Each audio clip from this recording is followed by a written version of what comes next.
So a quick tour of the Nokia N8 here. It's Nokia's first Symbian 3 device. You're seeing here the home screen, but let's just take a quick look around the device. You can see here the camera capture button on the side really is excellent. That two-stage autofocus, one of the best I've seen on a mobile device. The slide lock and the volume controls. On the back it's the 12 megapixel camera. Of course this also shoots HD video.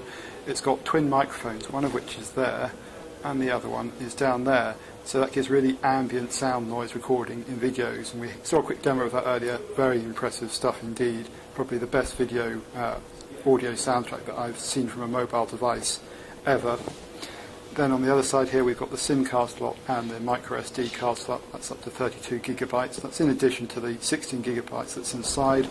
On the top here we've got the usual power button, but also the 3.5mm audio jack and the HDMI out port, which you can plug an adapter cable into and then plug into your HD TV or indeed any other HDMI device. That will output in 720p for images and video, and we'll scale up the UI, which we'll take a look at in a minute. Just go down to the other end of the device. You can see there's the speaker, but also the thing for attaching a lanyard. And just at the bottom here you've got the home key. This is the key to switching back to the home screen shown here, but also for multitasking. So if I just press that quickly, you'll see the multitasking pop up. It's the visual multitasking.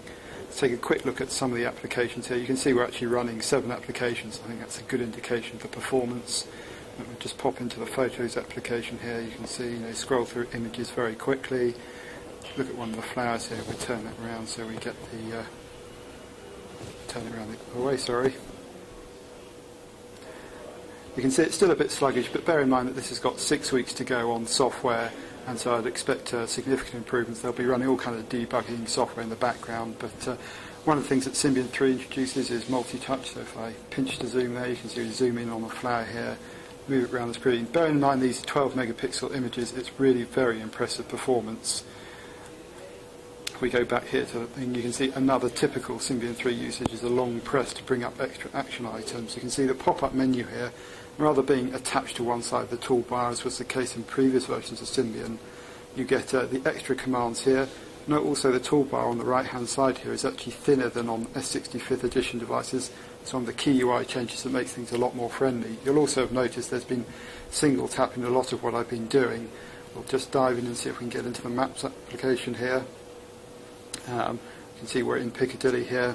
Again, the performance comes to the fore here. Moving around the map is much quicker than it has been in earlier devices. That's thanks to the extra processor, or rather the graphics co-processor, zooming in and out. Again, very impressive on performance. For a prototype device, this is really a big step forward for Nokia. And this is, of course, the free sat-nav you get with this device. And we'll just switch into another application. We've got the camera, which we can't really demo here, but music player is another example of the graphics being shown off. This is a sort of cover flow-like UI. You can see here that the performance of this is particularly impressive. Tap on one of these and we'll bring up the album list. And cancel that. If you switch it the other way, it switches into a slightly different UI. You can see here this is the artist and album list. Again, kinetic scrolling, all very quick indeed. Go into one of these.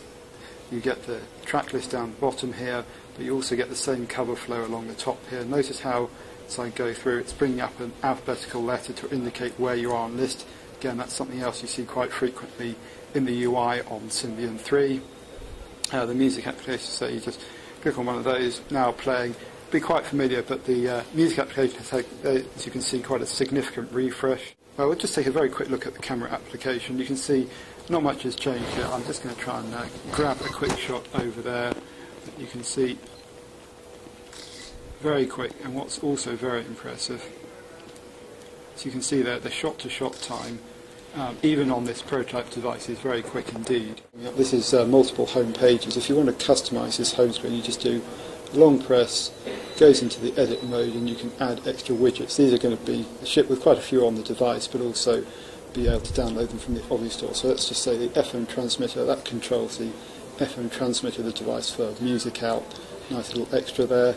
And you can see you've got up to 3 home pages that you can customise. You can see there's a messaging account, so we'll just use that to pop into the messaging application. You can have multiple email accounts, each with their own widget. and you can see here this is the sort of new look Nokia messaging client, which has improved use of screen real estate. Let's just find a quick email we can go into. Let's try the Nokia Conversations newsletter here. One of the nice touches, you can now just go show images. That's a full HTML email. You also get the pinch to zoom there. I will just go and turn off the music on the background of this video because it's starting to annoy me. So there we go. Let's just pop in and have a quick look at Web TV. This is going to be the way to deliver content onto the device. You can see here we've got some ones in here already, but there'll be a lot more shipping with the device. But have a quick look at CNN, which should hopefully load. And you can see, yes, let it connect to the network. This is based on flashlight. And you can see here, this is a quick way of getting at content. You'll be able to use this to browse into videos and TV shows. And this is mainly going to be streaming content, but there will be some download. That depends on the service rights.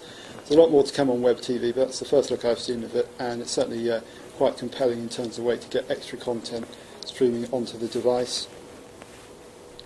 Let's just have a quick look at the video application. We'll see if we can play back one of the test videos.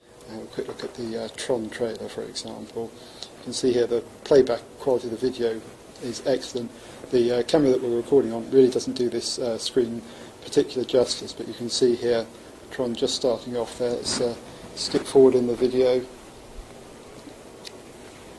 Do so again. Let's see if we can bring. There's a classic Tron look with the different colours. As I say, not ideal recording conditions here, so I can't really point out how good the screen is, but it is AMOLED based. And certainly seems very promising. It's, I would say, amongst the best screens I've seen on a Nokia device. I think we'll finally just have it point out here that the usual applications folder. We've got the usual array, including the video editor here. We won't go in. There's a great demo that you can look on the web for that. But the chat application, that's multi-headed IM for things like Google Talk, Yahoo Messenger, Microsoft Live Messenger. It's also got the sort of Office tool set, so if we just pop into there, you'll see that you've got Quick Office as well as the dictionary application, the business card scanner, the Adobe PDF. A very comprehensive Office selection of software out of the box. There's also Social here, which is Nokia's new software for aggregating social networks. That's going to work with Facebook and Twitter, with more to come in the future. You can also see there's Facebook and Twitter built into the phone as well as the radio. So there we go, a quick run through the N8. We're going to be taking a much closer look at this in due course. And bear in mind, as I said, this is with pre-production software, and there's still probably a couple of months to go before the final version of the software comes out in time for the retail units. But I've certainly been pleasantly surprised by the performance on this and the relative speed of the unit, and also the first look at Symbian 3. It's always difficult making the first judgment, but the N8 looks very promising indeed.